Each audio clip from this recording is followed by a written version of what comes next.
starts right now. Family secrets are spilling out. I need my daddy. A teenager with a strange demeanor. She's clutching a teddy bear. How can she be actually 18 years of age? And an even stranger story about her missing mother. I didn't know Bonnie was going to go missing. Something happened to her. She didn't just disappear on her own free will. So you knew something was really wrong? Pretty much. Has she ever disappeared before? No. Whoever has my sister, please let her go. Maybe somebody saw her somewhere at a bus station, at a train station, in a cab, at the mall. Nathan, you've agreed to walk us through a few areas. We're running out of time. He said, at times I feel like I have the devil living inside me. Turns out Bonnie wasn't the only missing person in that household.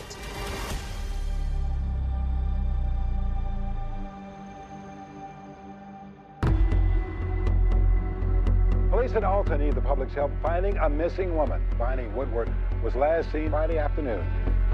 It's a missing persons case that will confound an Illinois community, I didn't see anything. flooding seasoned investigators with no shortage of witnesses.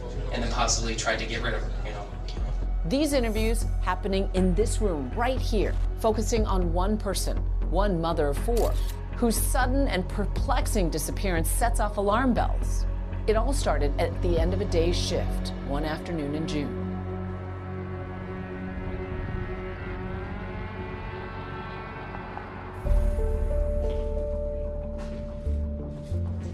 Bonnie Woodward got off around 3 p.m. that day. She was working at what was called Eunice Smith Nursing Home here in Dalton. It was a normal day of work for her.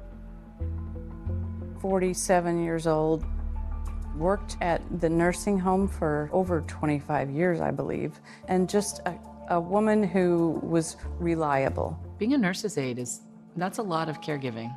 She did it forever. She loved what she did. She went to work, she worked her shift, and then would come home to her children every night, as well as Gary Wilmerth, who she was dating at the time.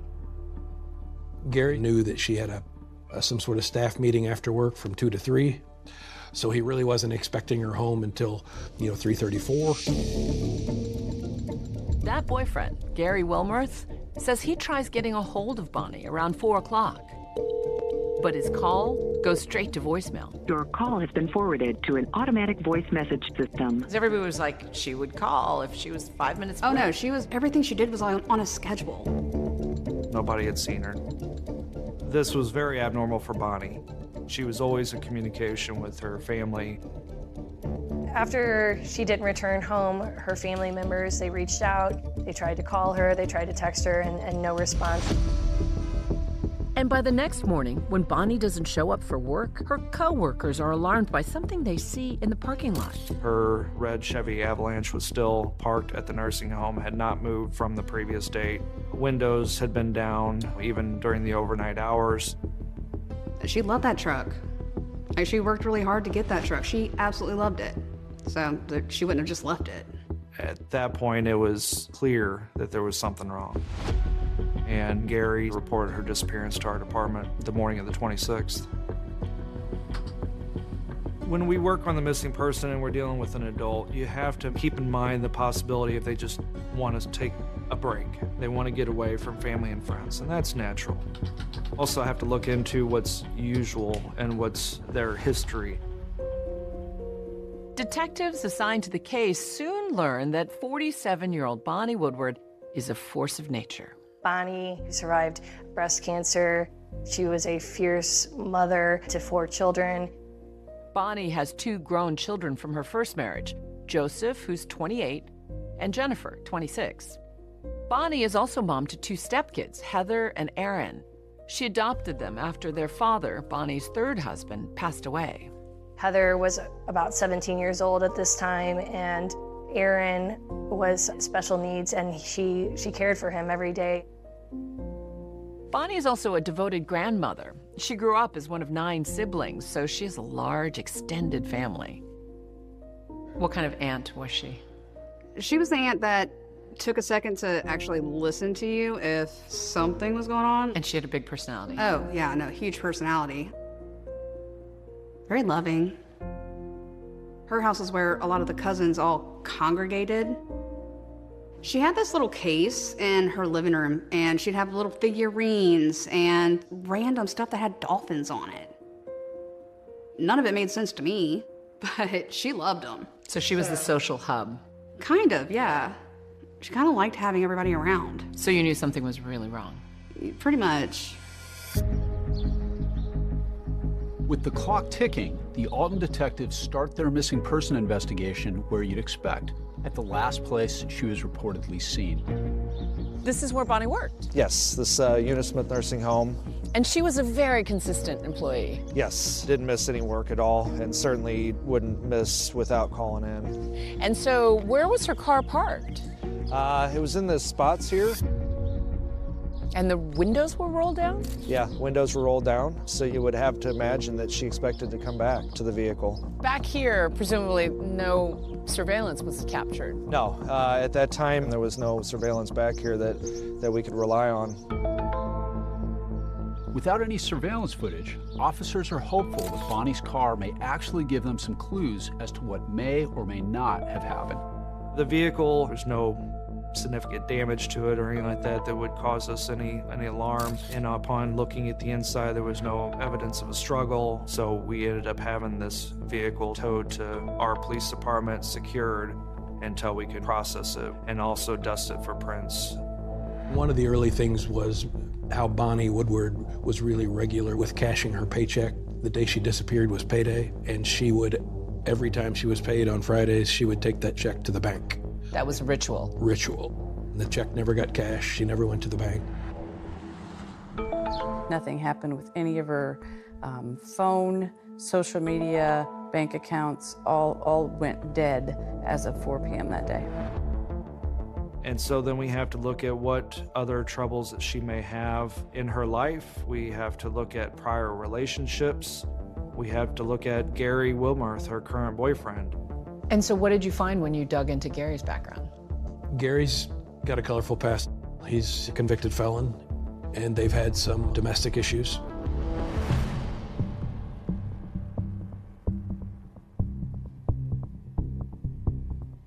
And just for the record, sir, what is your name, your full name? Gary, G-A-R-Y. Okay. Wilmarth, W-I-L-M-U-R-T-H.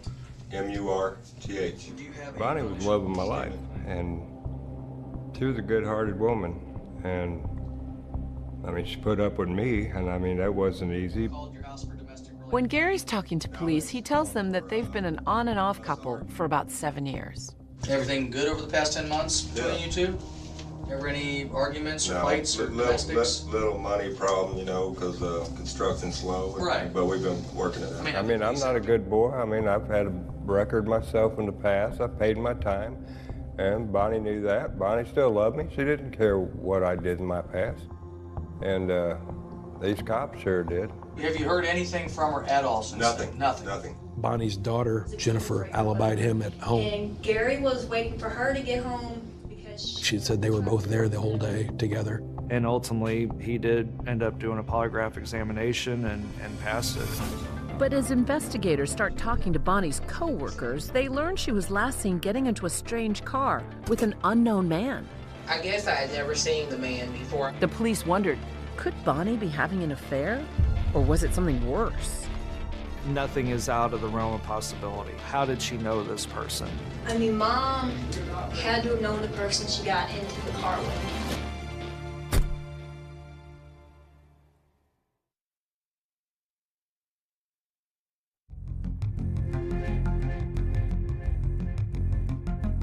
Going into its third day, a baffling mystery is unfolding in Alton, Illinois, a river town outside St. Louis. Nurse's aide and mom of 4, Bonnie Woodward, vanishes in broad daylight just before her 48th birthday. Alton, it's a nice little town. It's situated on the Mississippi River and the Illinois River. It has a vibrant downtown, a lot of history, and it's a great place to live and work. So, with no sign of Bonnie anywhere, her family goes to the media, her older brother tearfully pleading with the public. I want my sister. Somebody please call us and let us know what's going on. We don't know nothing. Nobody wanted this case solved more than her siblings. Whoever has my sister, please let her go. Bonnie's sister, Rebecca, and her niece, Rachel, don't hesitate to join in on the efforts, making the 700-mile drive to Alton from their home in Louisiana. Why were you concerned enough to get in the car and start driving? Well, because she wouldn't just not come home. I just remember having a stack of flyers and going around and putting them on every telephone pole that I could. The police naturally talked to the people that had last seen Bonnie. Can I get your last name? Bosley, B-A-U-S-I-L-Y. Wanda Bosley was one of the co-workers that worked with Bonnie at the Eunice Smith Nursing Home. We have to find out how Bonnie was during the day. Was she acting appropriate? Was she, upset about anything? Okay, and so you went into this meeting, she was in the meeting. You got out around 3 o'clock, and what happened then? So, well, at first, like in the meeting, I just want to say Bonnie's, when she talks, she's loud, and she seemed different to me. She was quiet, and her voice was more mellow like mine now, and I remember thinking, man, Bonnie seems a little different today. After that staff meeting, Wanda says she headed to the back parking lot to get into her car. Out of the corner of her eye, she spots Bonnie. And she's not alone. She was standing, like, say if this is the back of her truck, the guy was standing here. And I was looking, and Bonnie had walked up the side of her truck to the driver's door. And the guy was just standing there. I didn't see anything strange, but it kind of seemed strange because I guess I had never seen the man before. Can you describe the guy for me? He was a white male. He looked like he wasn't very tall, maybe 5'8", 5'9" or so. Mm-hmm.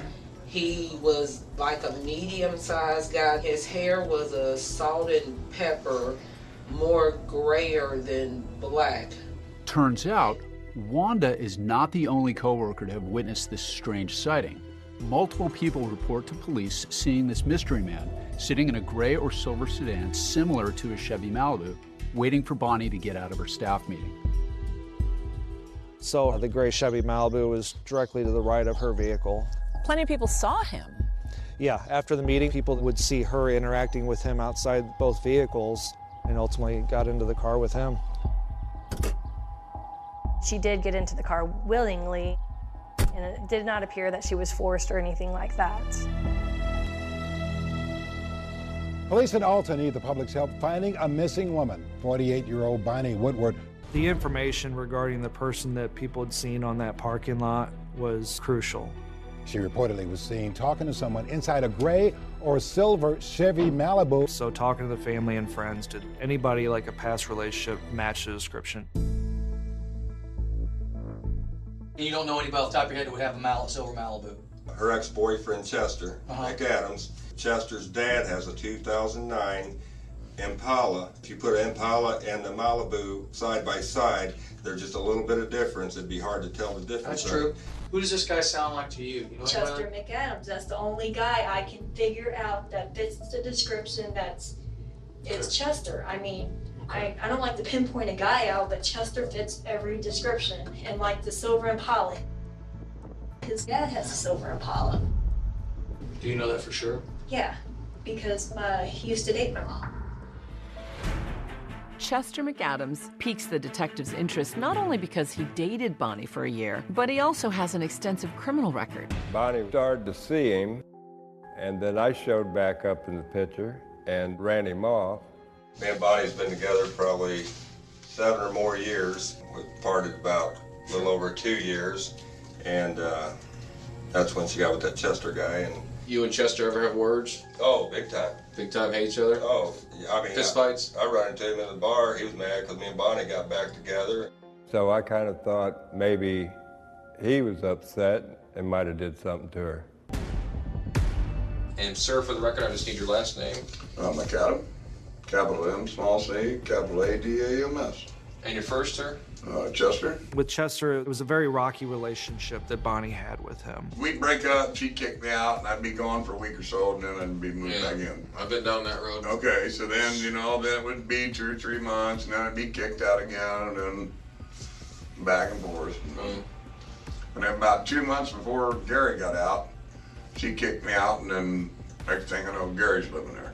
The family largely was saying, hey, you guys need to look at Chester McAdams. When we found Chester McAdams, he's got a beard, he's got a ponytail. Chester clearly doesn't match the description of the man co-workers saw days earlier in the parking lot with Bonnie. But what about that tip from Bonnie's daughter, Jennifer, who said Chester's father drives a silver Chevy Impala? Detectives want to talk it over with father and son. Do you ever drive his truck or Impala, anything like that? Do you ever allow him to borrow it for any reason? No. I would never ask my dad to borrow his vehicle. He'd say no. Well, I know it's saying no right off the bat. So, Right. You know. Don't even bother asking. Don't even bother asking. Well, I mean, we're investigating this missing person. It could be more than missing. I mean, we could have a big problem. Yes. And it could be nothing. It could be nothing. Right. I mean, I hope it's nothing. Chester McAdams was willing and cooperative with us, ultimately did not have direct access to a vehicle that was like that, and also we checked in with his employer and they confirmed that he was at work, so that was a dead end for us. The family of a missing Alton woman is now offering a $5,000 reward to anyone who can find her. You have crime in this area, but you don't have missing adults too often. We have people that run away, but they're always found. But this one, she just fell off the face of the earth. We need to find my sister. We're running out of time. Everybody knows the first 3 days is critical. With both Gary and Bonnie's ex cleared, detectives are hitting walls left and right.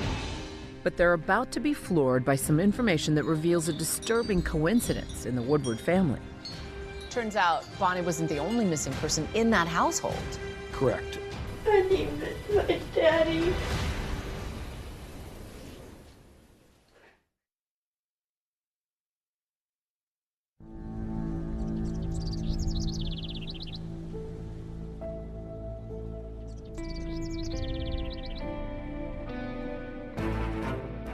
Bonnie Woodward's disappearance is the talk of the small town in Illinois she called home. Bonnie Woodward has been missing. Friends and family were gathering to pray for her return. We need to find my sister. We're running out of time. Investigators are frustrated and increasingly concerned.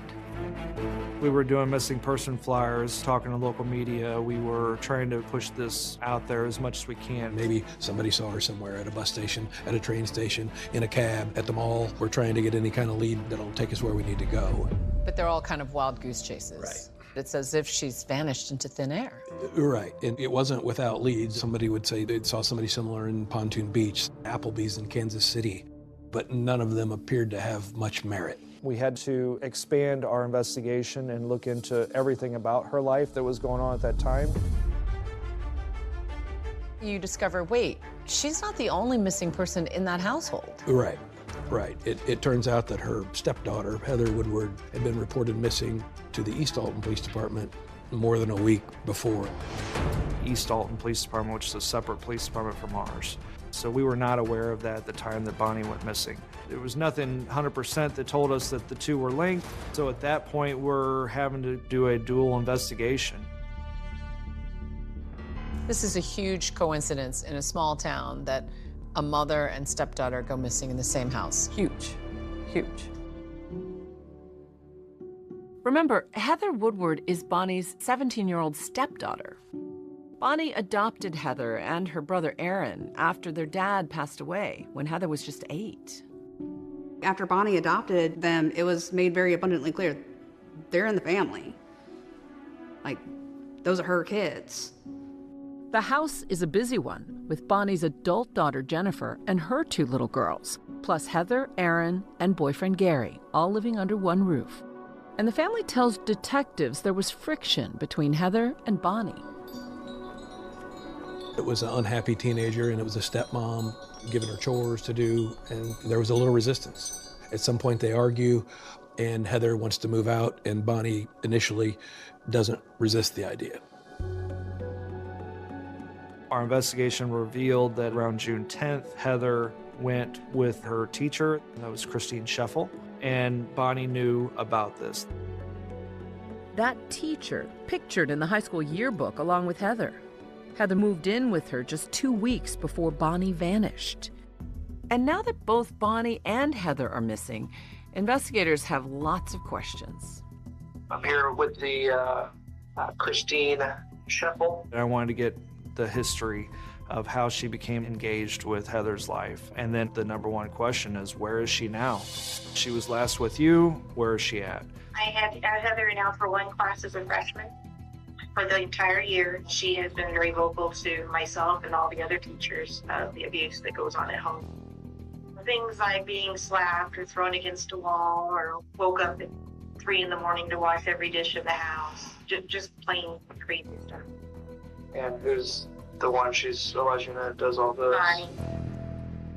We knew that East Alton Police Department was aware of these reports, and we could not get anything to substantiate these reports. Heather painted a picture of your aunt as being abusive. What do you make of those allegations of abuse? I can't see it. I can see her being loud with anybody, child or not, and like just being vocal, but not abusive. Like there was no way. Heather has been telling everyone for over a year that when she turns 18, she will be kicked out. She called and said that I'm getting kicked out and I need you to come get me. The teacher is, I believe her heart was in the right place as she's trying to help this 17-year-old child. Bonnie called us and wanted Heather back. And I did tell her she had to go back home. So she cried most of the night. And then whenever you came back on the 17th, she was gone. Right. So now, according to this teacher, Heather leaves her home on the 17th. That same day, Bonnie reports Heather as a runaway. Bonnie went knocking on doors. It was driving Bonnie nuts because she couldn't find her. In obtaining the reports, it was clear that Bonnie wanted to find her stepdaughter. And she was not getting the information she wanted from the teacher, and she was adamant that no matter what, she was going to find her. And now, detectives aren't making much headway in finding Heather either. The teacher who Heather had been living with says she has no idea where Heather might have gone. There was nothing that we could really prove that she knew where Heather was, but clearly I'm still skeptical. Are they telling the whole truth? She never called you back once to say, hey, I'm okay, or don't worry about me, or anything like that? No. With her lack of intent on trying to find Heather, and if she was that much of a mentor to her, why wasn't she more concerned about Heather's whereabouts if she didn't know? To us, it seems odd. Are you concerned about her welfare? It's odd that she hasn't called you, is what I'm a little concerned with. I believe that she's with somebody. I mean, I don't think that she's off by herself. But I think she just doesn't want to make sure I don't get in trouble or, I mean, she's a smart kid. Heather's teacher's interview only raises more questions for investigators. Are these disappearances linked? And if so, how? As investigators, you're fairly convinced that she might have had something to do with the disappearance, or at the very least, know something. We think the two events have to be linked some way. Two missing persons from the same house, one a juvenile and one adult, like you almost have to believe they're related. Like it's really naive to think they're not. After almost a week and no sign of Bonnie, her family's anguish turns pointed, lashing out at that mystery man from the parking lot. You let my sister go, and I'll come and get her. I want my sister. I felt like Heather had the answers that we needed. We believe she was the key to finding Bonnie. And that's when police get a game-changing phone call from a nearby library. I had heard it over the police scanners. It was very strange. It seems someone showed up there with a teddy bear and a story to tell. Pete, Mr. Bear.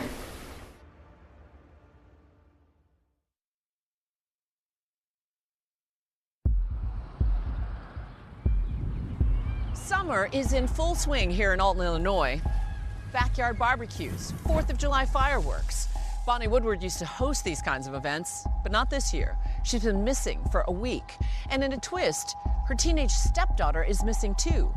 Until out of the blue, 8 days after Bonnie vanished, through these doors walks the missing teenager, Heather Woodward. The East Alton Police Department received the call from the library that there's a person saying that she's Heather Woodward. With all the speculation going around, I wanted to hear what she had to say. They got Heather, took her to the police station, And I thought, man, they're going to find out something now. And would you state your name, please? Heather Woodward. And your birthday, Heather? Today. Physical condition for Heather was not of anything that was of a concern. There was no injury to her. Clearly, she had been being taken care of. What do you know about the whole situation with Bonnie and everything? What I read in the paper. Okay. That's it. And I guess you read in the paper that you were also listed as a runaway also? And I was planning on coming home on my birthday. That was the plan, so I didn't have to go back to Bonnie's house. I was taken back that how can she be actually 18 years of age? Like these stupid, small, claustrophobic rooms. I need my daddy. I have to pee, Mr. Bear. But she's clutching a teddy bear. Yes. July 3rd is her 18th birthday, so she's a bona fide adult in the state of Illinois, but she talks more like a, well, I don't want to be insulting, but like a grade school student or a junior high student. I'm tired. I'm ready for my nap. I need my books. I need my books. I need my books. She showed up at a library. What did you think? That it was absolute. What do you mean by that? Like, why are you showing up at a library? Who brought you? Where did you come from? Where have you been? Something doesn't smell right. Pretty much. What made the decision that you would go to the library? Why not to the police department or something? Because I always go to the library. I walk there all the time, and I wasn't comfortable walking to the police station. Do you think you're in any trouble? I don't know. I'm scared. Yes, you had a lot of people concerned about you. We don't know what happened to you. We don't know what happened to Bonnie. I haven't talked to my mom. Heather's thought of it wasn't that big of a deal that Bonnie had disappeared. It didn't come across to me that she had a lot of concern about where Bonnie was at the time. What do you think happened to her? I don't know. I thought that maybe she hid to draw me out, and then she'll come out now that she knows that I'm home. That's what you thought? Why would you think that? Because sometimes that's just the way Bonnie is, and she can be mean, and I don't know, she's just mean. You know, I gave her the safe space to talk to me about situations in the home, and pretty much the extent of it was that she was being made to do chores and clean the house. You know, typical things that I think a lot of teenagers and youths do and should be doing. Because I'm not going back there to be slave labor and a free babysitter. I just couldn't do it no more. From what she told multiple people, she was being physically and verbally, mentally abused. You know, it doesn't go beyond the realm of possibility that maybe she was embellishing more about that relationship between her and Bonnie to pull the heartstrings of people that, you know, were close to her, that could be of assistance to her. And one of those people, police begin to realize, may have been that teacher, Christine Scheffel, who took Heather in. Miss Scheffel's been there for me for 4 years.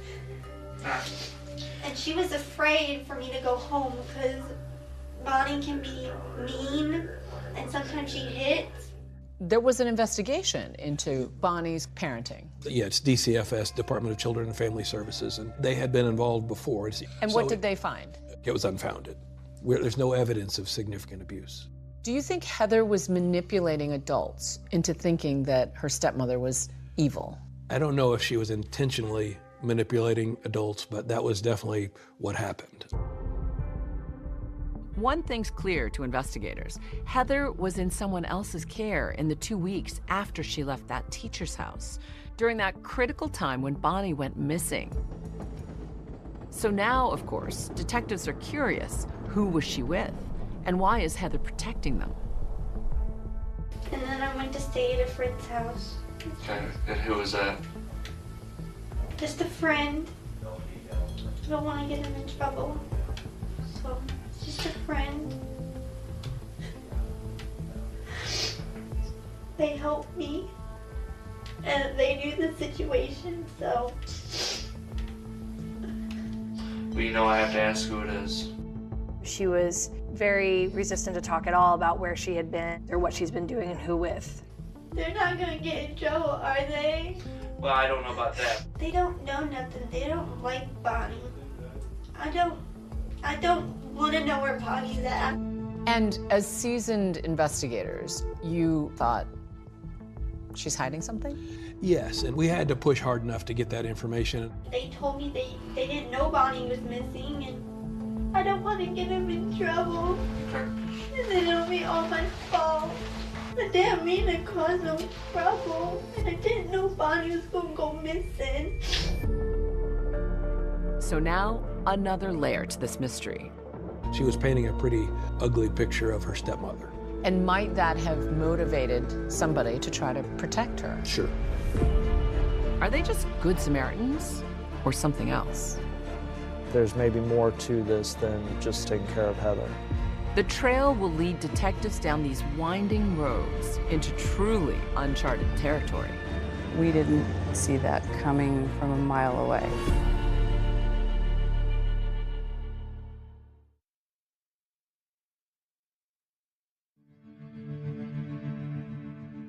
Bonnie Woodward disappeared in Alton June 25th at about 3 in the afternoon after getting off work.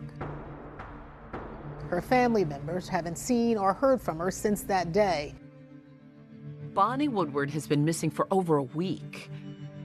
Her boyfriend of 7 years, Gary Wilmerth, says he catches glimpses of her in every passing stranger. There was times I could be at a store, pass somebody on the street, could be the color of their hair. I remember talking to her grandbabies. They said,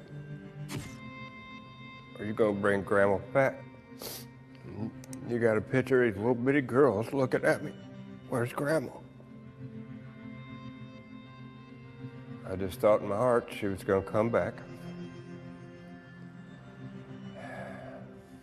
And I wasn't taking no for an answer. She was coming back.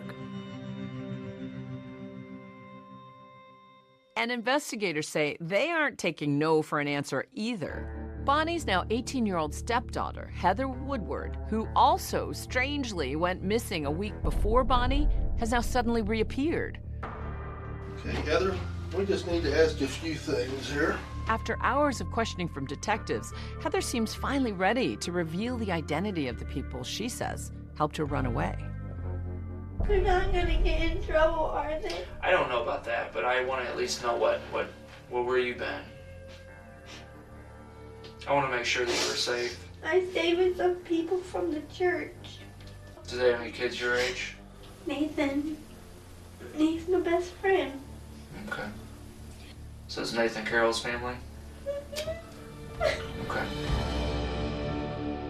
The police department had learned that she had been at the Carroll house. Heather had told Roger Carroll and Monica Carroll that she had run away from home because Bonnie was mean to her, and that she had gone to the Carroll house to hide from Bonnie until she turned 18. Both Monica and Roger were in the medical field, and their son Nathan was a typical 16-year-old high school student. There was no criminal history on record for them, no police involvement, no arrests or anything like that. The Carrolls go to the same church in Wood River, so the Carrolls get to know Heather, I think, on church-related activities. And one of those church activities they went to, a graduation party for Heather and other seniors, just 2 weeks before Bonnie went missing. We obviously had to explore the avenue of, are they involved with Bonnie? I think the police were like, well, they had, Heather at the house, then what else do they know? We went to their listed address in the Jersey County area. They're living in among 60 acres of property. It's just a lot of wooded, open land. What jumps out at you about Roger Carroll? He's in his 40s with the brownish gray hair, 5'10"-ish. His primary car is a silver 2005 Chevrolet Malibu, which is the suspect vehicle description. We tow the vehicle to our police department and ultimately process this vehicle for any evidence related to our case. This investigation is now shifting into high gear. Monica and Roger Carroll come in for questioning. You are Roger William Carroll, Jr. I don't want to answer any more questions until we speak with our attorney. Okay. You decided to be invoke your right to counsel, correct? Yes. Heather Woodward, Bonnie's stepdaughter, is also called in again the very same day and pressed for more information about the day Bonnie went missing. What do you know about Bonnie leaving and what happened whenever she left or was... The resident came for, I know that she got in the car with some guy and they drove off, that's all I know. Did they talk about the car? Yeah, it was a silver and gray car, Malibu.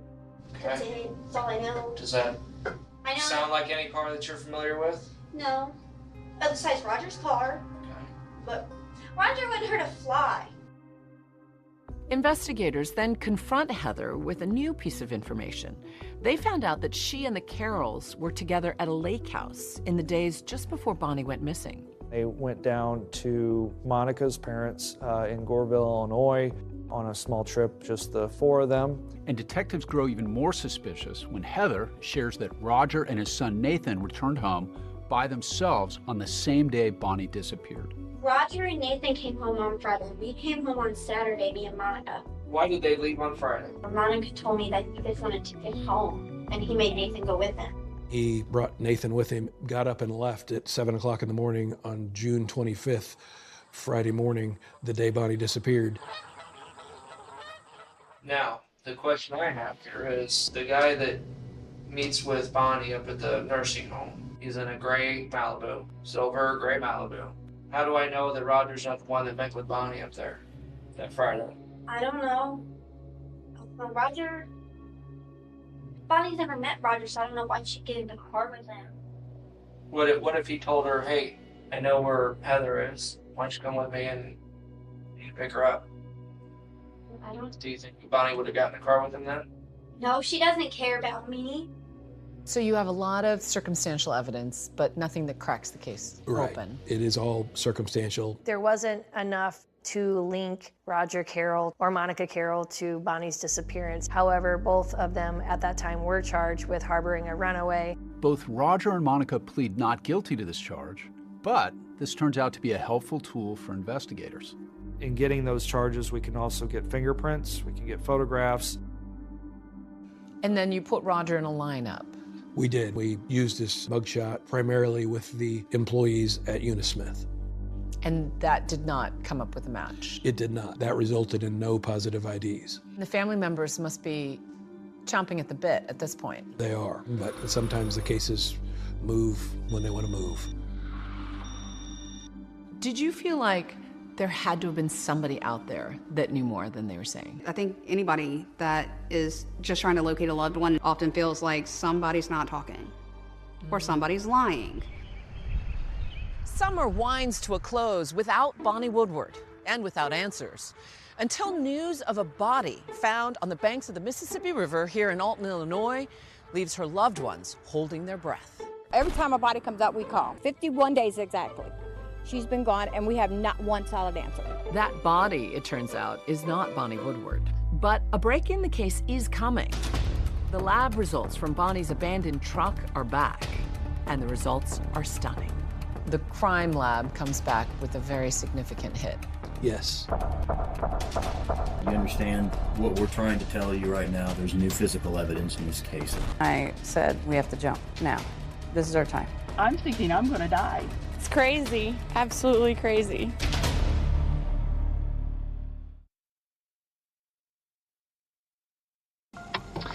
Okay, we are recording.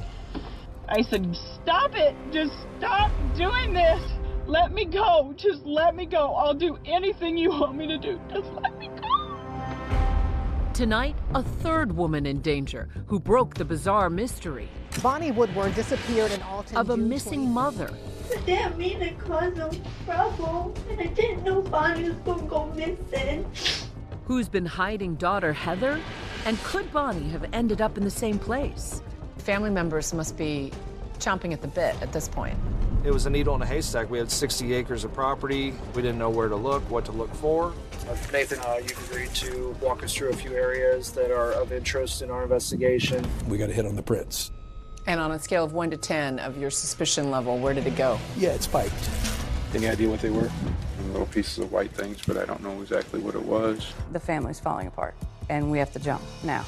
This is our time. She now is starting to put everything together, and is fearing for her own life at the same time.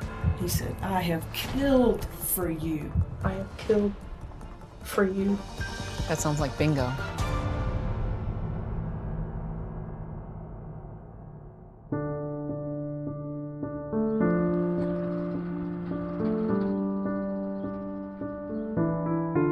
Summer has turned to fall in Alton, Illinois. 48-year-old mom and nurse's aide Bonnie Woodward hasn't been seen in over 3 months. That's an eternity in a missing persons case. We didn't know technically if she was alive or dead in the months that followed. None of her family members heard from her. But the Illinois State Police Crime Lab has been busy processing evidence, including fingerprints found on Bonnie's truck. In September, prints come in. Right. I got a phone call from my evidence technician who told me we got a hit on the prints. It's Roger Carroll's. So Roger Carroll's fingerprints are on this driver's door. And on a scale of 1 to 10 of your suspicion level, where did it go? Yeah, it spiked. Roger Carroll is brought in again for questioning, while police, now with probable cause, conduct a massive search at the Carroll sprawling rural residence. It was a needle in a haystack. We had 60 acres of property. We didn't know where to look, what to look for. Neighbors are stunned by the police operation. It's crazy, absolutely crazy. Couldn't believe it, the amount of police that were coming by. And we had more than 60 police officers. Multiple agencies. We had a lot of people. We had cadaver dogs. And an airborne search. And an airborne search, yes. Oh, there was probably close to 30 firearms at this residence. Multiple crates of ammunition were also seen. Oh, I thought they was going to find a body or something. The cadaver dogs did alert on certain areas of the property, but subsequent digs of those areas revealed no results. Meanwhile, this time in the police interrogation room for a second interview, Roger is more chatty. My mom, she's like, oh my God, did you do this? I'm like, Mom, no, I didn't do it. Roger tells investigators that he invited Bonnie's daughter, Heather, to stay with him and his family, only after becoming concerned about her account of a troubled home life. So then Heather calls you guys? Yes. I could hear her crying. She was just frantic, you know. Right. Oh my God. Bonnie called and said that she's going to come get me tomorrow, that I have to pack my stuff up, and you know, I don't know what I'm going to do. And right.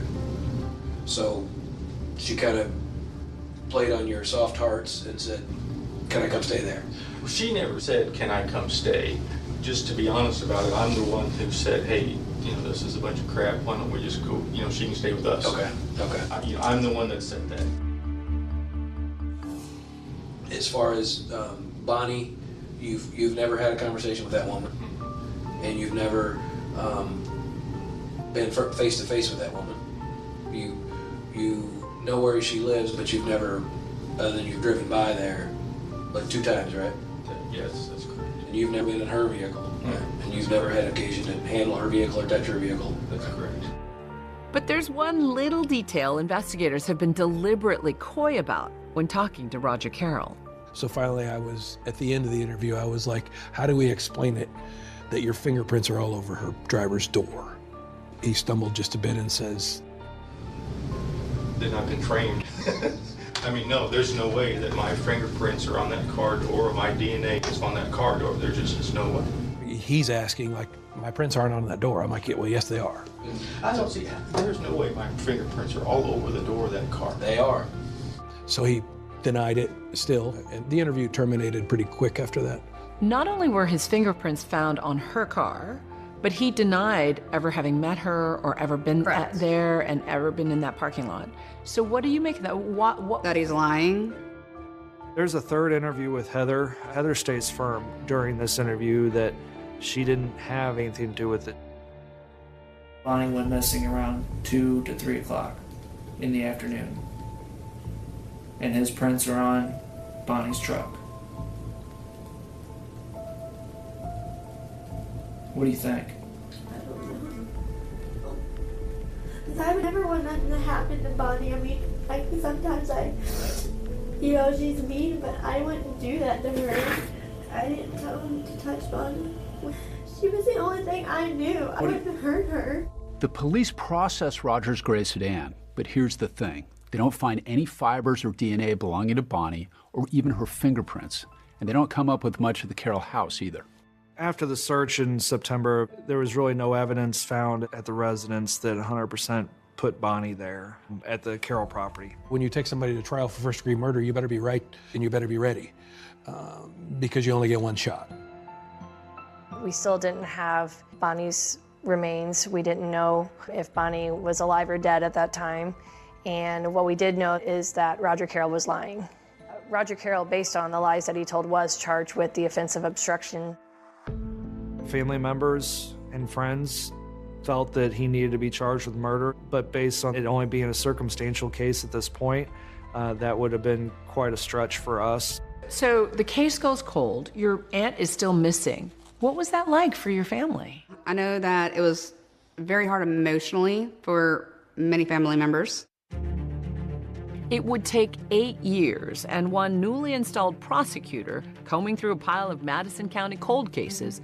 And the first one you stumbled on was Bonnie Woodward. First one, Bonnie Woodward. To breathe life back into Bonnie Woodward's investigation.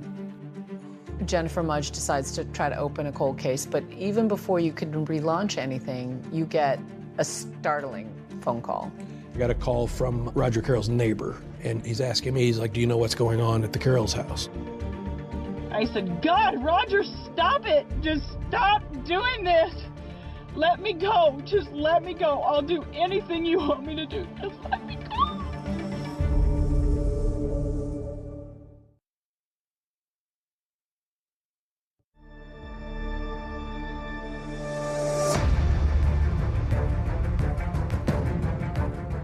I'm fighting. I'm fighting with everything that's within me. What are you thinking at the time? What am I thinking? I'm thinking I'm going to die. Roger Carroll had been charged with obstruction of justice in the disappearance of Bonnie Woodward.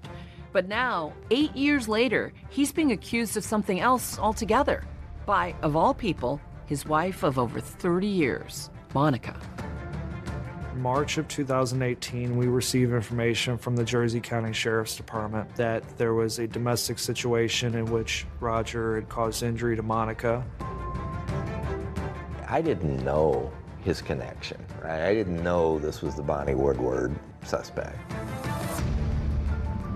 So I went the next day, met her several hours from here where she was kind of hiding out and interviewed. Okay, we are recording. He told me I was fat, disgusting, so fat and disgusting that nobody would want to have anything to do with me. The first thing you notice on the dash cam is A, the injuries to her face, and B, beyond the injuries, just the fear. She said for the most part it was a good marriage until there was some infidelity like a few years prior, and she had recently figured out more infidelity and then had filed for divorce. He was really withdrawn after served him with the divorce papers. I thought he would be happy because just a couple weeks before he said, I want a divorce. They had separate bedrooms, but while she slept in her bedroom, she not only locked the door, but she put a dresser up against the door because she was scared. Monica tells Detective Nick Manns about the alleged attack, in which, as she's getting ready for work, she says Roger corners her in the laundry room. Roger is looking out the garage door, like making sure Nathan has left. And he turned and he acted like he was going to have normal conversation. And he reached over to the back of my head, grabbed my hair, and jerked me, and then dragging me around by my hair with his right hand, he was hitting me in the head with the taser gun. And how do you know it was a taser gun? What was it doing? Because it shocked me. So he drags it up your neck? He drags it up my neck. He looked shocked. And I was screaming, Roger, don't do this. Roger, don't do this. I started screaming, Nathan, Nathan, screaming for Nathan as hard as I could, screaming for help. Nathan, unfortunately,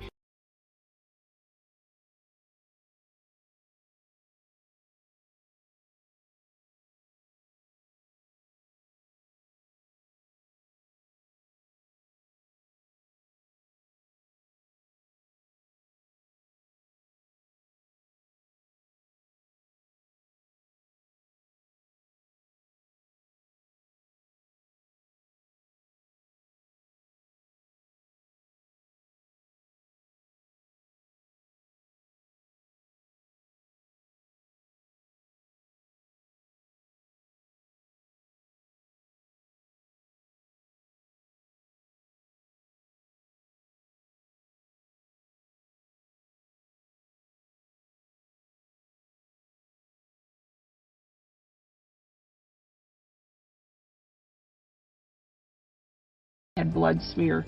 All these red marks are from These your are from fight him. with him. These are from him. During this time, Monica does what so many victims unfortunately have to do, but it's a survival thing, is how am I going to get out of the situation? And she starts to de-escalate it slowly, verbally de-escalate the situation. I was just thinking, don't get him agitated, talk him down. And I said, Roger, you've been a good dad.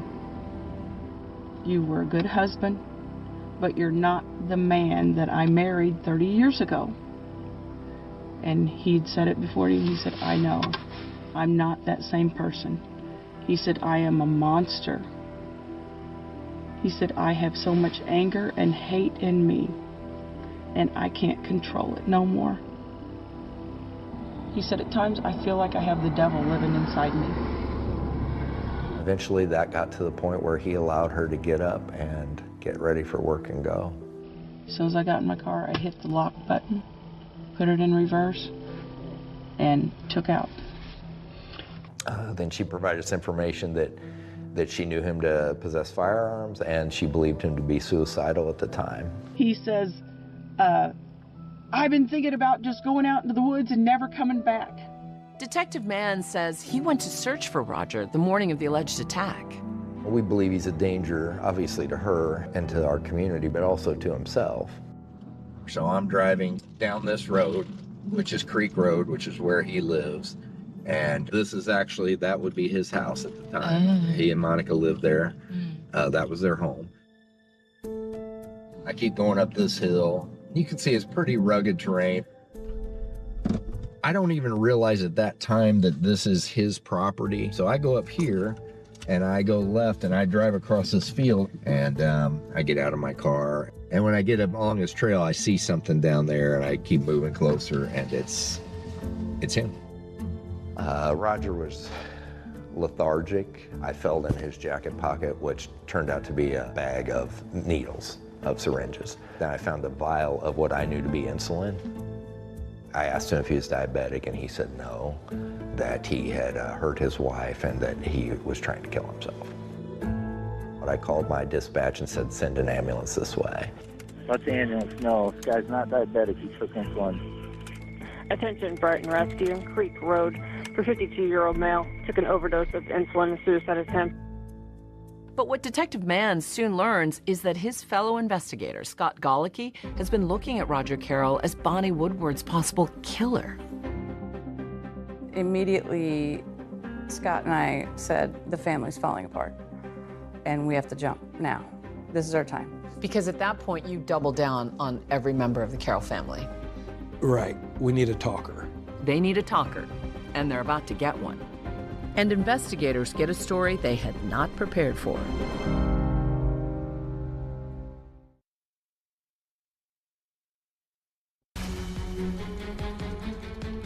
Newly installed prosecutor Jennifer Mudge is working hard with police to try to solve Bonnie Woodward's cold case. They believe they can break it if a Carroll family member talks. As detectives are talking to Roger Carroll's wife, Monica, they get intriguing new info. She remembers her husband taking a peculiar interest in Bonnie Woodward's daily life before she disappeared. Monica talked about conversations that she thought was odd about where specifically Bonnie worked, what type of work schedule she had. I don't remember what shift she worked or, the days, but I remember those were in conversation. I just remember thinking that it was very odd that he's asking all these details. She now is starting to put everything together and is fearing for her own life at the same time. Looking back on it now, I've been scared for a long time, but I wasn't to the point to admit it yet. But the really chilling words about Roger, that was still to come. He said, I have killed for you. I have hurt a lot of people, but I killed for you. And I think that's Bonnie. Meanwhile, Roger is released from the hospital after his insulin overdose and is brought directly into police custody. Shoot right there. where Detective Golicky greets him again after 8 long years. Roger. What are we doing? What's going on? Remember me, Scott Golicky.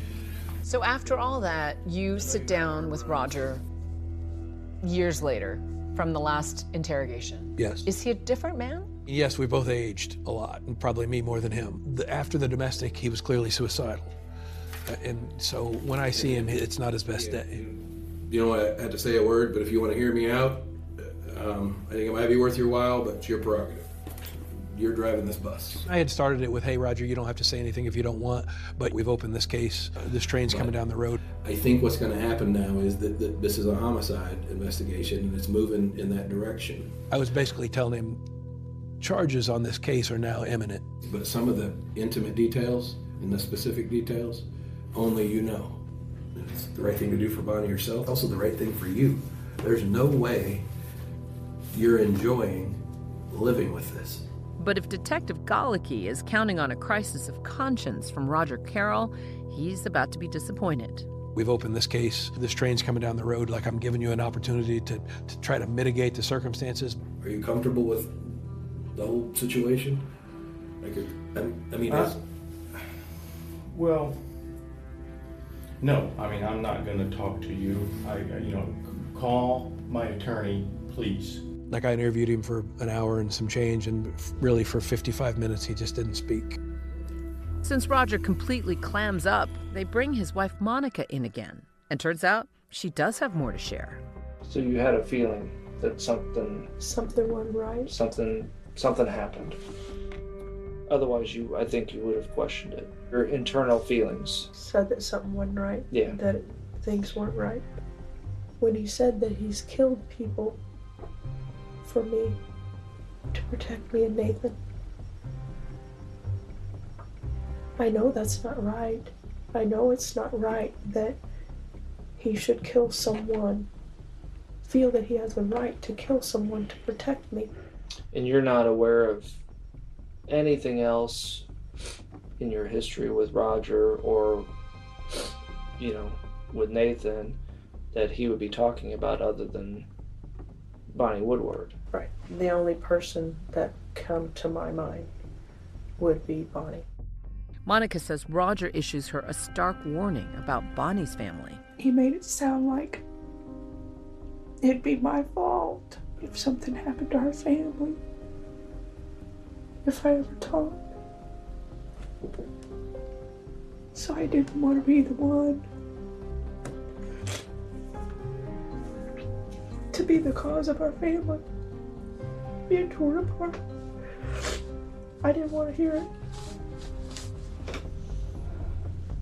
As I recall, I told him I didn't want to hear it.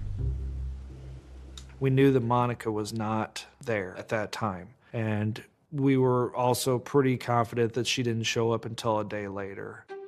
That's when Monica describes approaching their son Nathan with her suspicions. I told Nathan that Roger told me, I have killed for you.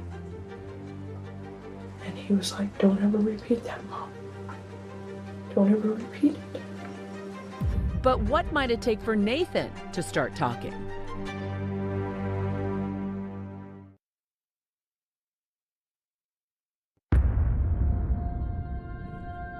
Investigators are drilling down on the Carroll family, and the story of what they think might have happened to Bonnie Woodward is beginning to take shape. Monica, she's not present. She's not a co-defendant on the incident. I honestly do believe that he did away with Bonnie Woodward. I don't know how. I don't know how. We doubled down on the theory that Nathan was likely with Roger at the time that Bonnie disappeared. Nathan was 16 years old at the time that this crime was committed. Nathan is now 24. You're talking about a kid versus an adult. So I think maybe you focus on him. We made several attempts to talk to Nathan, and he refused to talk to law enforcement. We served him with a subpoena to come testify in front of the grand jury. I made a decision to grant him immunity at the time if he would tell us the full truth. And then fate sort of took over from there. What did he say that tipped his hand to you that he was about to spill the whole truth? He held up the immunity paper and said, "This is good no matter what I tell you." And I said, yes. He put his hands on the rail, and boy, that testimony was gripping. He broke down and he started crying, and he said he was going to tell us everything. That's kind of a thing maybe you see on TV with people breaking down in the courtroom and spilling the beans in the courtroom, but it really never happens. But it did. Sitting in the room was 12 grand jurors, myself and Jennifer, and Nathan's attorney. It was absolute silence. You could hear the clock tick.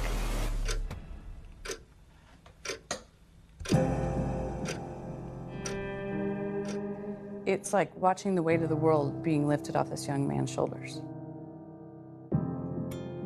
He told the entire story about what happened that day. He says that he's on vacation with his whole family. They have Heather there. And his dad said to him the night before, "You and I are leaving early tomorrow." And they drove to Eunice Smith Nursing Home, and his dad said, "Good, she's at work." Then after they get home, Roger changed clothes, clipped his fingernails, he shaved, and retrieved his Stoeger 9mm from the house and left Nathan there by himself. He told Nathan he was going to get Bonnie. Nathan set up a tent in the backyard. The tent in the backyard was essentially a death trap to lure Bonnie to the backyard and not into the residence. He's eating lunch. Next thing he hears is 8 or 9 gunshots, and they're close. They're in his driveway. He walks outside, and that's when he sees feet with tennis shoes on and tan scrubs. There are a few things that stay with me, like he remembers that he was eating leftover deli meat sandwiches from Heather's graduation party. If you're making a story up, you don't go that detailed into what kind of lunch you're having. But the next detail may be the most disturbing of all. Nathan tells the grand jury that his dad had him light a fire in the backyard and testifies he watched as his father loaded Bonnie's body into a bucket loader, a tractor with a scoop on the front of it, and bring her to that burn pit. And they start a massive fire. It had to be stoked all day, all night, every couple of hours. And Roger had Nathan help him do that. When you heard the scope of what he confessed to, what went through your mind? I don't think we thought fire or burned on a brush pile. Talk about being haunted. Right, like not only is Roger creating a horrible thing to him, for him to live with, it seems like he created a horrible thing for his son to live with. After his grand jury testimony, Nathan brings investigators back to the house. What you're about to see is the actual video police captured as Nathan brings them back to where he says the crime took place, a spot first identified 8 years earlier by cadaver dogs. During our search in September of 2010, we had 60 acres that we had to worry about. Now we have a few hundred feet. Nathan, you've agreed to just walk us through a few areas that are of interest in our investigation involving your father and the investigation of missing person Bonnie Woodward. Nathan points out the back corner of the residence where he found Bonnie's body and saw her, where the shot had come from. This is where she laid. I never saw the full body. I was standing over there. Okay. And I saw feet. It was in that site that we did find a 9mm cartridge, which was significant because Nathan had identified that Roger had used a 9mm handgun ultimately that day in shooting Bonnie. The second site that Nathan took law enforcement to was what we refer to as the burn pit. Followed by the creek, where Nathan says he saw his dad dump Bonnie's ashes. So we had a site number 3 for where this was dumped into the creek bed. Was that tractor with the bucket end on it? Correct. Little pieces of white things, but I don't know exactly what it was. You don't know any idea what they were? best guess would be bone, but I don't know. Law enforcement were able to find 27 pieces of what they believed to be bone fragment that were collected and sent off to the lab to see if any DNA or any connection could be made to Bonnie. All right, gentlemen. Thank you. Based on the version of events that Nathan gave, we felt comfortable charging Roger Carroll with first-degree murder of Bonnie Woodward. A man linked in 2010 to the disappearance of Bonnie Woodward today has been charged with her murder. I thought, wow. I mean, they're actually charging somebody for murder. But not so fast.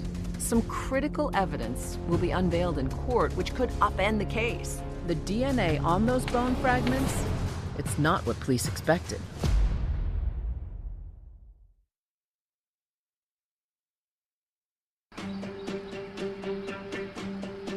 Roger Carroll pleads not guilty to the murder of Bonnie Woodward, but he's facing some tall odds. He may just not understand how tall. One of the key pieces of evidence turned out to be a sassafras tree. Yes. Tell me how you decided that you were going to try to bring that into the courtroom. I'll be honest, we didn't decide it. It was kind of thrust upon us by an investigator in Jersey County, and all of us were kind of like, yeah, go ahead, whatever. It isn't every day a tree becomes a star witness in a murder trial, but this was never your ordinary everyday case. So how would it factor in? Well, that and over 100 other key pieces of evidence are finally being presented in court, nearly a decade after Bonnie Woodward went missing. I thought everybody'd give up. I mean, I didn't know what else to do, and him being charged with Bonnie's murder gave me life again. And I thought, let's do it. The why question is very difficult in this case because there's not a clear-cut motive. Given what you were up against, the fact that you didn't have a body, you didn't really have a motive, you didn't have a weapon, how confident were you that you could get a guilty verdict? My partner and I said this is just never going to get any better. We have everything we're ever going to get, so we thought we'd swing the bat. In my years as a prosecutor, I did 5 cases where the victim's body wasn't found. And it's a gamble. So sometimes what you'll do in lieu of that is you have the person declared dead. It can, depending on the case, really help the jury.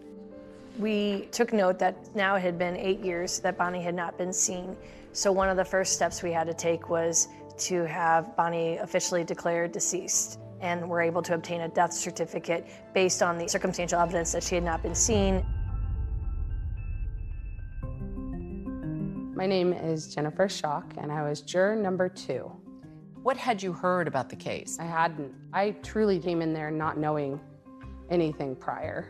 And when you realized how big a case you were deliberating on, what was your reaction? A little nervous to have that much pressure put on me to basically decide somebody's future. In opening statements, the prosecution detailed what they say happened during Bonnie's kidnapping, including the fact that Roger Carroll's fingerprints were found on her car. They also brought in Roger Carroll's suicide attempt. The jury must decide if Roger is guilty of first-degree murder. The earlier charges against him and Monica for harboring a runaway, Heather, would be dismissed. The defense opened up by vowing to poke holes in the state's case, particularly taking aim at the son, Nathan Carroll, telling the jury his story changed only after being granted immunity, or what they called a golden ticket. Nathan was on the stand for a good 2 to 3 hours, maybe more. I mean, just like in the grand jury, you could hear a pin drop in that courtroom while he's testifying. Because family secrets are spilling out in this courtroom. Yeah, I mean, he's telling a cold, hard, disgusting story that clearly there was no doubt that was truthful. Nathan testifies that he heard gunshots and told the jury in gruesome detail how he helped his father burn Bonnie's body. I think Nathan realized his dad tried to kill his mom, and that's just crossing a line. If you think about Nathan, he is a child, and he's being controlled by dad, and he witnesses something horrific. The son, Nathan, testifies. And I'm told that it was a very stirring powerful testimony. What do you remember of it? I remember that after Nathan testified, it was completely silent. It was just a silence through the whole entire courtroom afterwards. Nathan's testimony doesn't really make sense. Nathan keeps saying he's reluctant, he did it anyway. Why would Nathan help his father do it? What's in it for him? It's a big mystery. Nathan can be hard to read. He was ashamed. He knew what he had done was wrong. He knew what his father had done was wrong, and he knew that helping clean up was wrong. He was very remorseful. A lot of the trial was built around corroborating what he was telling us was the truth. We didn't want the jury to just have to take Nathan's word for it. We wanted to show that it fit and matched all the forensic evidence in this case. But the defense just keeps chipping away at that evidence, including those 27 bone fragments that were found on the property. In fact, there's a rather big bombshell in store for the jury. Bones were found, but they're not the bones of the deceased. We were never actually able to find DNA of Bonnie Woodward on these bone fragments. We were able to say that these were bone fragments believed to be of human origin, but we could not definitively say that they were Bonnie Woodward's. In fact, it's not clear if they're human bones or animal bones, or whether they're bones that were from an Indian burial many years ago. Prosecutors argued that the bones were degraded by the fire, which Nathan described, that burned Bonnie's body. And to prove that there actually was a fire on the property, the prosecution used an unexpected method and witness. Nathan identified the burn spot on this ridge behind the house. And where the burn spot was, there's a sassafras tree. The sassafras tree has a scarred spot on the bark several feet up the tree. So we go over there, cut down the tree.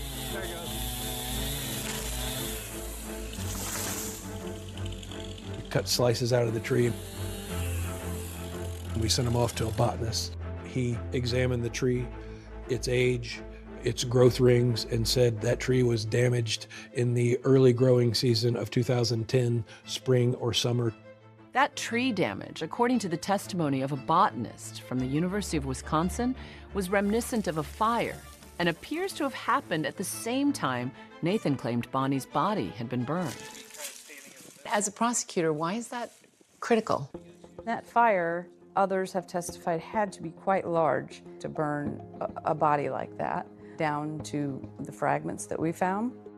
There's a question, was there actually evidence of a fire? Or is it a fire around the time of 2010? Or is it not a fire? That's questionable. Heather Woodward, Bonnie's stepdaughter, takes the stand and tells jurors that she told Roger about Bonnie's whereabouts and her work schedule. How did Heather do on the stand? What was her testimony like? It was pretty short, and I think the way that Heather was in the police interviews is the way she was on the stand. I never want nothing to happen to Bonnie. I mean, sometimes, she's mean, but I wouldn't do that to her. Her testimony, it pretty much tracked with that, but it was clear to those involved that she had not participated in her mother's death. What made her cry on the stand, do you remember? Every time she cried, it was because she said, I never wanted this to happen to Bonnie. I never meant for this to happen to Bonnie. Bonnie's boyfriend Gary took to the stand too and told the jury about what was lost when Bonnie's life was cut short. He wouldn't look back at me for nothing. I kept looking across where he was, and he wouldn't look at me, so I started talking to the jury to my right, and I said he took away a good woman, mother. I let him know what kind of person Bonnie was. I have an old supervisor, before I started my very first no body case, which I'll never forget, he said, always remember, the jury can see the soul of your victim reflected in the eyes of those who love them. When it was their turn, the defense team laid out a case that pointed the finger at Nathan as Bonnie's killer and argued that without him and the so-called golden ticket, the state's case was just circumstantial. Nathan didn't have a choice. If Nathan didn't help his father dispose of this crime, Nathan's a dead man. And let's not forget, he was a barely 16-year-old boy. Roger did not testify at trial. It's his choice whether or not to testify, and he decided not to. He was advised not to testify. Many attorneys advise their clients not to testify because, for one thing, they think it will shift the burden. They think the jury is going to look at whether they believe the defendant, and suddenly the defendant has to prove his innocence, which he normally doesn't have to do. After 5 days, the case is now in the hands of the jury. It was back and forth all the way. Those moments are always very tense. We would get close, and then somebody would say something else, and then it would throw everything off. What was the hang-up then?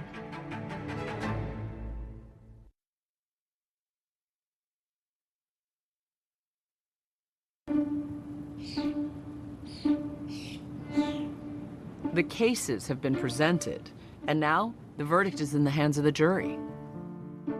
It was back and forth all the way, truly, till the end. We were back and forth. And we thought we would get close, and then somebody would say something else, and then it would throw everything off. What was the hang-up then? We all agreed that he definitely had a hand in this. The hang-up was basically, did he do it, or was he covering for someone else that did it? When you finally reached a decision, what was the feeling in the room? Relief. We truly did our due diligence on deliberating correctly. We were notified that the jury had a verdict, so we all went back to the courtroom, and those moments are always very tense. Roger Carroll was found guilty of first-degree murder. And so when the verdict was read, how did the courtroom respond? Crying from both sides, happy on Bonnie's side, sad on Roger's side, and again, Roger never made any emotion. He just sat there. He didn't even react? Mm-mm. What went through your mind when you heard the verdict? Bonnie, that finally she could be at rest.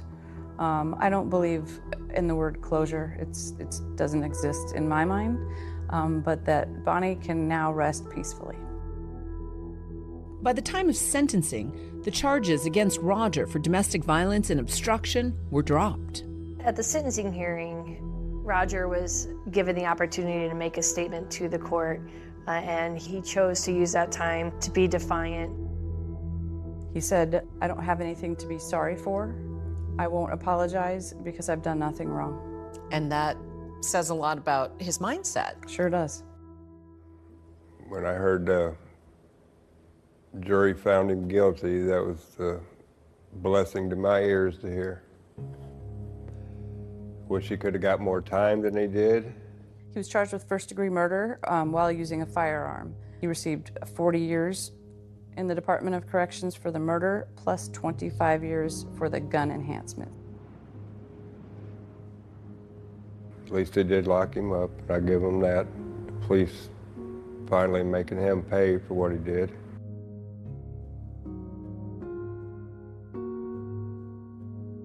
Roger Carroll robbed her kids, her grandkids, friends, family.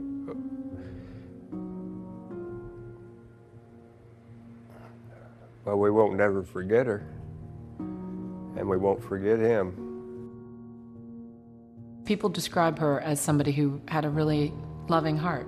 Oh no, she definitely did. Like, even, especially with family, like, didn't matter what you did. She would figure out a way to just make it better. You really loved her. Oh yeah, like, she was great. Sometimes I'll look up at the sky and tell her I don't know if I'll be there, but I hope someday I will and see you again.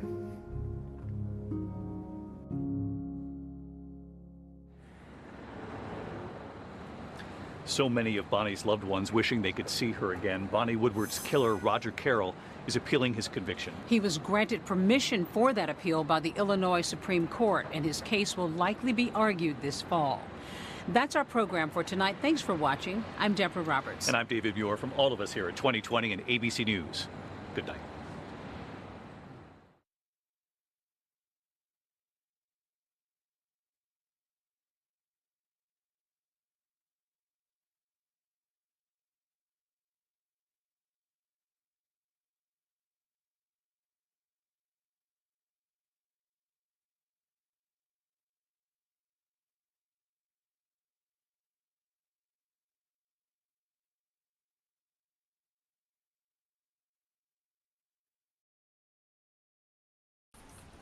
All right, guys, thank you very much for coming today.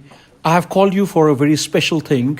We have an event day after tomorrow, and Khushi, you will make the necessary arrangements. Khushi. Yeah, sure, sir. You seem a bit off today. Everything is good, sir. Don't worry, I will do. All right, I am counting on you. All the very best.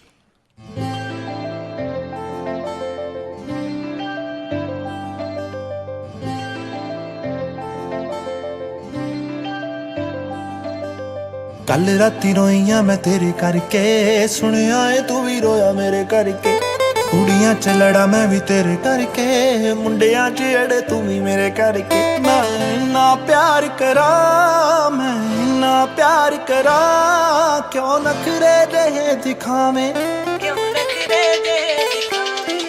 ਇੰਨਾ ਨਾ ਸਤਾਇਆ ਕਰ ਮੈਨੂੰ ਮੇਰੀ ਜਾਨ ਨਿਕਲ ਨਾ ਜਾਵੇ ਮੈਂ ਜਦ ਵੀ ਕੁਝ ਬੋਲਾਂ ਨਾਮ ਬੁਲਾਤੇ ਆਵੇ ਨਾ ਨਾ ਨਾ ਨਾ ਨਾ ਨਾ ਨਾ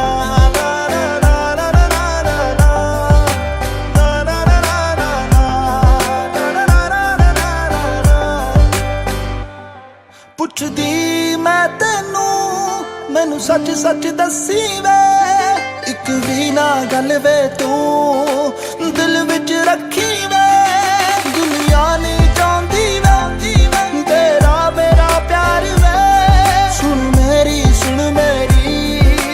ਸੁਣ ਲੈ ਯਾਰ ਵੇ ਨਹੀਂ ਸੋਹਣਾ ਲੱਗਦਾ ਏ ਹੈ ਜਦੋਂ ਵੀ ਲੜਦਾ ਏ ਜਦ ਵੀ ਕਿਸੇ ਨਾਲ ਗੱਲ ਕਰਾਂ ਮੈਨੂੰ ਪਤਾ ਵੇਖ ਕੇ ਸੜਦਾ ਏ ਰਾਜ ਤੂੰ ਹਰ ਵਾਰੀ ਹੋਏ ਰਾਜ ਤੂੰ ਹਰ ਵਾਰੀ ਲਾਣੇ ਲਾਵੇਂ ਇੰਨਾ ਨਾ ਸਤਾਇਆ ਕਰ ਮੈਨੂੰ ਮੇਰੀ ਜਾਨ ਨਿਕਲ ਨਾ ਜਾਵੇ ਮੈਂ ਜਦ ਵੀ ਕੁਝ ਬੋਲਾਂ ਤੇਰਾ ਨਾਮ ਬੁਲਾਤੇ ਆਵੇ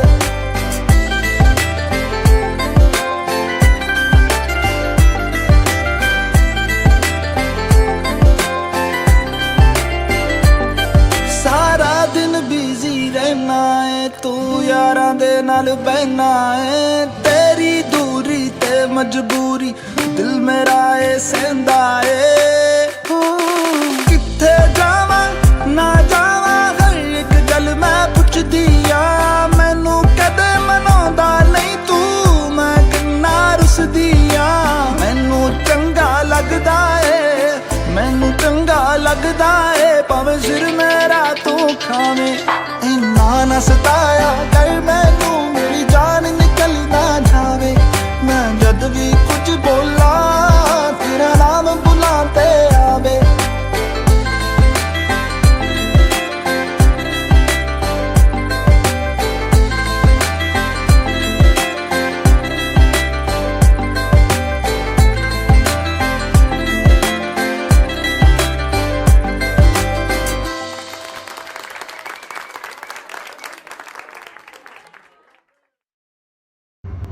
तो अभी आपने हमारा दुनिया सॉन्ग देखा सो प्लीज कमेंट करके बताना कि आपको सॉन्ग कैसा लगा एंड हाँ वीडियो को लाइक करना जाने से पहले रिपल म्यूजिक स्टूडियोज के चैनल को सब्सक्राइब कर लेना thank you bye bye everyone